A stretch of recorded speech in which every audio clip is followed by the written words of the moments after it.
मित्रो, आजचा तिसरा दिवस आहे आप्पाला पडून. तसा त्याच्या आदल्या दिवशी धरला तर 4 दिवस झाले आप्पाला गाडीवरनं पडून. अजून सकट त्या डॉक्टरने त्याच्याकडे लक्ष दिलं नाही. त्या माणसाचं एवढं डॅमेज आणि एवढी लागलेली असताना अवस्था, पाठीमागचा गोळा पूर्णपणे सोलपडून निघून पडला होता. त्याच्याकडे अजून कोणी लक्ष घातलं नाही.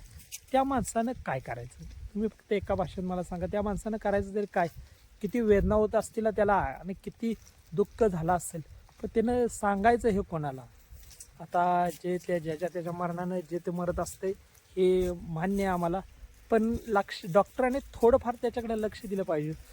सुट्टी म्हणून एवढी सुट्टी घ्यायची असते का सांगा? चॅरिटेबल सारख्या उच्च नामांकित दवाखान्यात आहे आमचा आप्पा. त्याच्याकडे थोडीसं पण त्याच्या बॉडीकडे कोणाचंच लक्ष नाही. त्याला वेदना किती होत असतील त्याचं त्यालाच माहीत. रामकृष्ण हरी. देवा मराठी व्हिलॉगच्या का नवीन व्हिडिओमध्ये मित्रांनो आपलं सर्वांचं स्वागत आहे. विषय आज आमच्या आप्पांचा. आमचे आप्पा पडलेलं त्याचाच विषय आहे. त्यांना वेदना किती होत असतील फक्त आपण जाणं आपल्यावरून. आपल्याला जर काटा लागला तर आपल्याला किती वेदना होतात. त्या माणसाची हाडं हाताची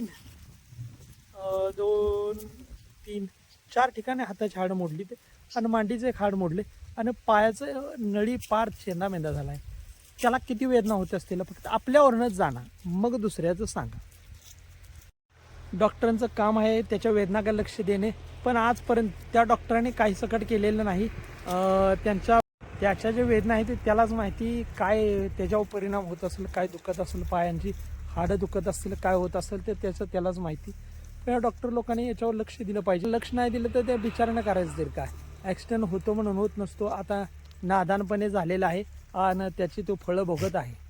पण डॉक्टरांनी कृपा करून माझं एक त्यांना विनंती आहे की डॉक्टरांनी जर हा माझा कोणी जर व्हिडिओ बघितला या डॉक्टरांपैकी एकानं, तरी कृपा करून तेवढं लक्ष घाला आणि त्याच्या शरीरात सोडा. त्यामुळं माझा भाऊ थोडासा त्याच्या जीवाला आधार मिळेल, आराम मिळेल, आणि त्यामुळे त्याच्या प्रकृतीत थोडाफार फरक होत जाईल. अहो किती जरी झालं तर तो माणूस आहे, याचं खूप रक्त गेलेलं, ब्लड खूप गेलेलं आहे इथं या जाग्यावरती. आणि जाग्यावरती रक्त गेल्यामुळं आणि त्याला नेताना त्या गाडीमध्ये खूप रक्त गेलं आहे त्याचं.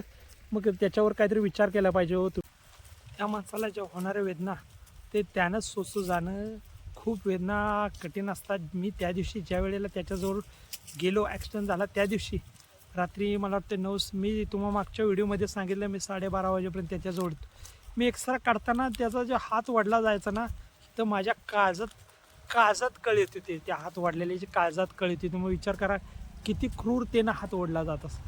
पण त्यांचं काम आहे ते हात ओढून हाड कुठं क्रॅक झाले, कुठं काय झालं हे बघण्यासाठी हात ओढतात.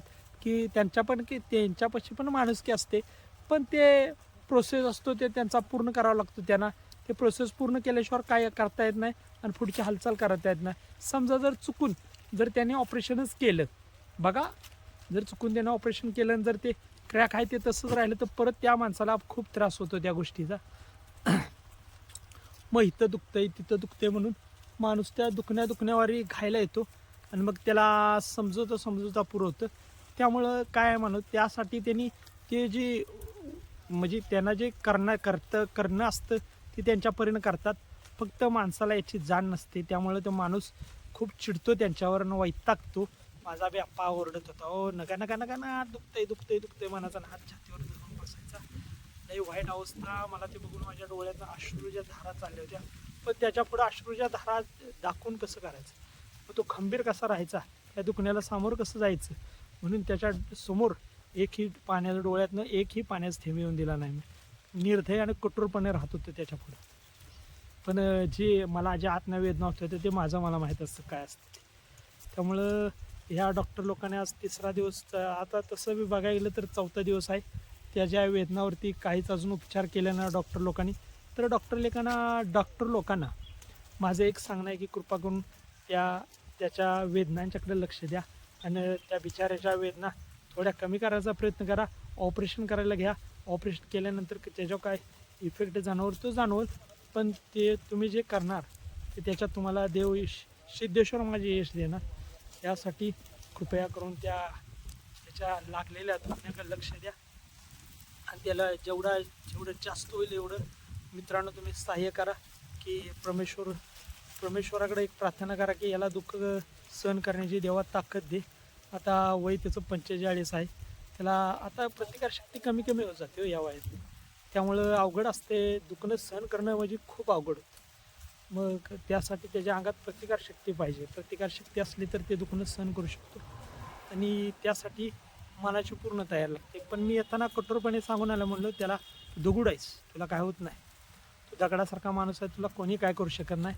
आणि तू वाकू बी शकत नाहीस आणि मोडू बी शकत नाहीस, असा तो माणूस आहे. मी एक आधार दिला हो, पण दुसरं कोण आधार देणार आहे का सांगा. आपला आहे म्हणून आपण आधार दिला, लोक देणार आहेत थोडी. जर तुम्हाला हा मित्रांनो माझा जर व्हिडिओ आवडला असला, त्या व्हिडिओला नक्की लाईक करा, सबस्क्राईब करा. रामकृष्ण हरी. आणि आमच्या आप्पाला जेवढ्या होतीला तेवढ्या परमेश्वराकडे प्रार्थना करा की आमचा आप्पा लवकर सरळ होऊन घरी यावा. हीच आमची परमेश्वर प्रार्थना आहे. रामकृष्ण हरी.